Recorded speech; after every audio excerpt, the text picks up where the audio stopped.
Mata kuliah Fikih Muamalah Kontemporer, dosen pengampu Ibu Fitri Faizah MH. Assalamualaikum warahmatullahi wabarakatuh.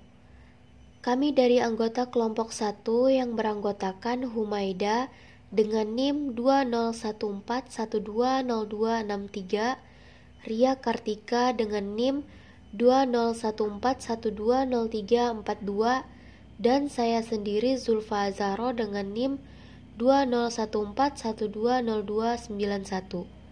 Di sini kami akan menjelaskan materi kami yang berjudul Teori tentang Hukum Kontrak Syariah atau Akad. Langsung saja pengertian kontrak syariah. Kontrak atau contract dalam bahasa Inggris dan overeenkomst dalam bahasa Belanda dalam pengertian yang lebih luas sering dinamakan juga dengan istilah perjanjian.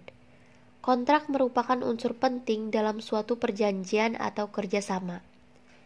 Dengan adanya kontrak akan memberikan kepastian hukum bagi setiap kegiatan usaha di bidang ekonomi, kegiatan usaha perorangan maupun badan pemerintah, swasta, dan koperasi.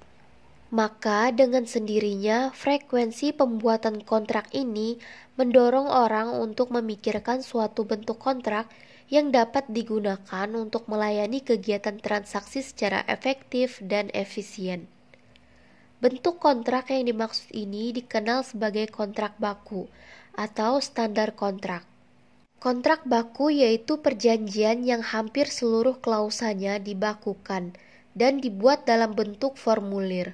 Tujuan utamanya adalah untuk kelancaran proses perjanjian dengan mengutamakan efisiensi, ekonomis, dan praktis. Tujuan khususnya adalah untuk melindungi kemungkinan terjadinya kerugian sebagai akibat perbuatan debitur serta menjamin kepastian hukum. Pengertian akad berasal dari bahasa Arab, al-akad, yang berarti perikatan, perjanjian, persetujuan, dan pemufakatan.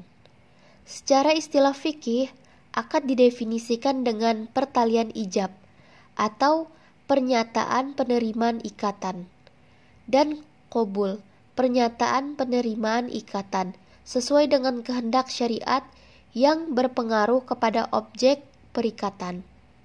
Pencantuman kata-kata yang sesuai dengan kehendak syariat maksudnya bahwa seluruh perikatan yang dilakukan oleh dua pihak atau lebih tidak dianggap sah apabila tidak sejalan dengan kehendak syara.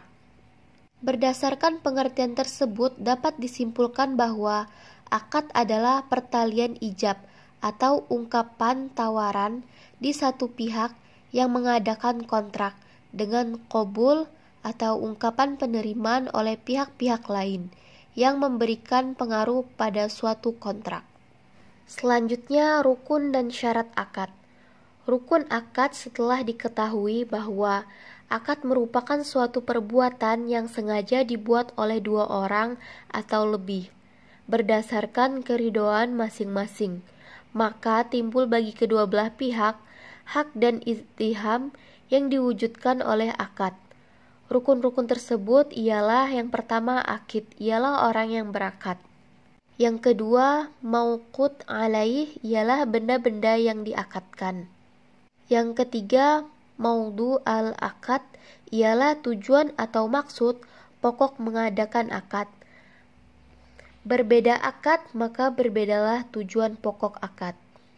Yang keempat, sikhat al-akad, ialah ijab dan qabul. Ijab ialah permulaan penjelasan yang keluar yang dari salah seorang yang berakad sebagai gambaran kehendaknya dalam mengadakan akad.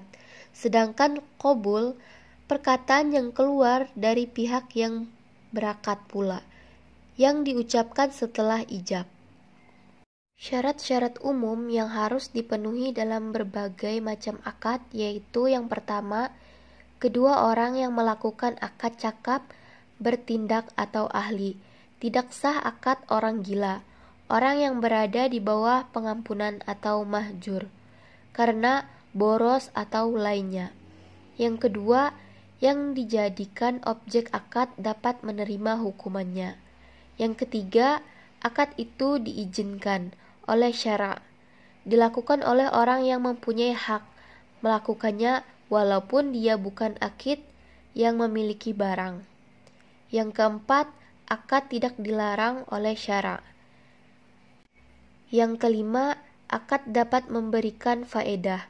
Yang keenam, ijab tersebut berjalan terus, tidak dicabut sebelum terjadi qabul.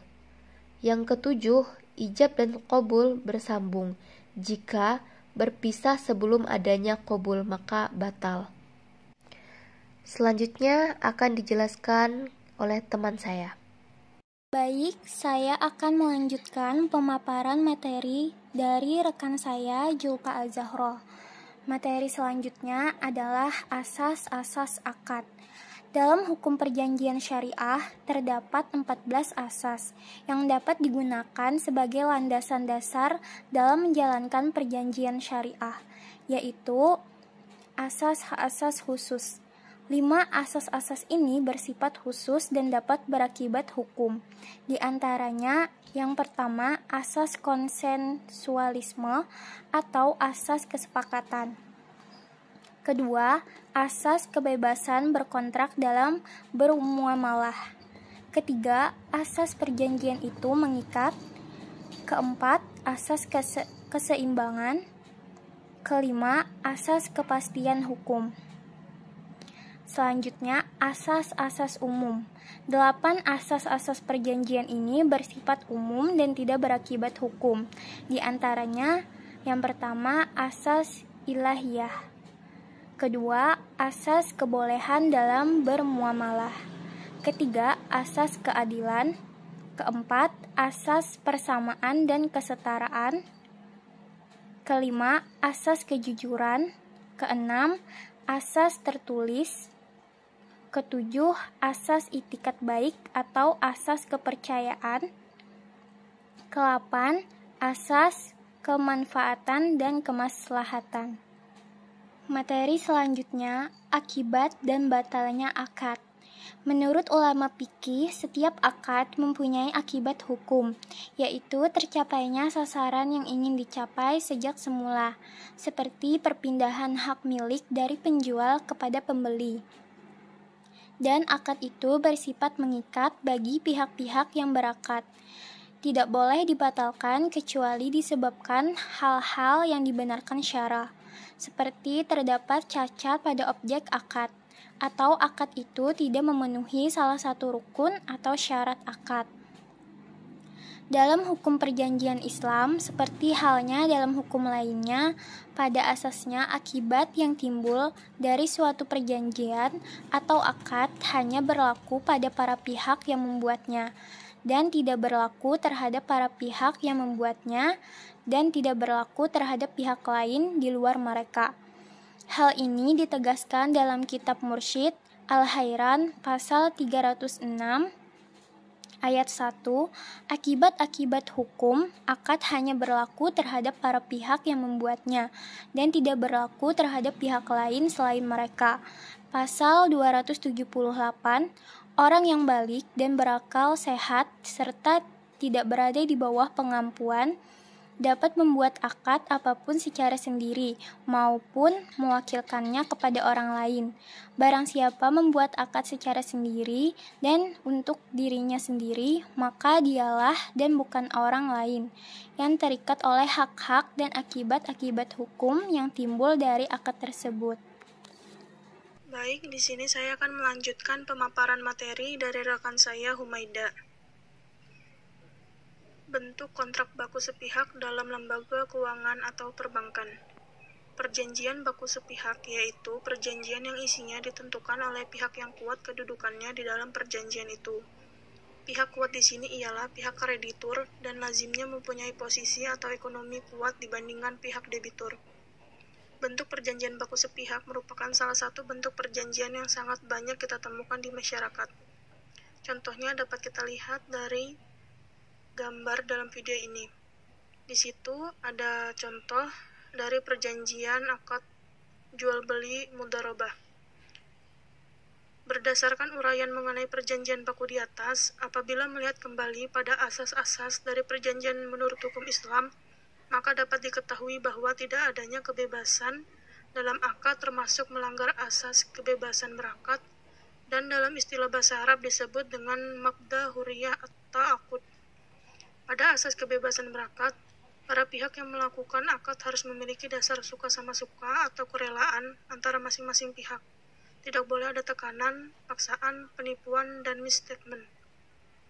Pernyataan ini didasarkan pada firman Allah pada Quran Surah An-Nisa ayat 29. Perjanjian baku telah dibuat secara sah, namun tidak memperhatikan salah satu prinsip syariah yang ditetapkan pada produk penerimaan dan produk penyaluran dana pada perbankan syariah, yaitu keseimbangan atau tawazun. Dan juga dalam perjanjian baku setelah dilakukan analisis menurut prinsip syariah termasuk pada perjanjian yang rusak atau fasid, karena perjanjian tersebut telah dibuat secara sah, namun terdapat satu prinsip yang tidak dipenuhi, yang kemudian membuat perjanjian tersebut tidak dapat diterapkan. Perjanjian yang fasid tidak menimbulkan akibat hukum apapun bagi para pihak yang melaksanakan perjanjian sehingga perjanjian tersebut tidak dapat dilaksanakan. Mungkin sekian yang dapat kami sampaikan, kurang lebihnya mohon maaf. Terima kasih. Wassalamualaikum warahmatullahi wabarakatuh.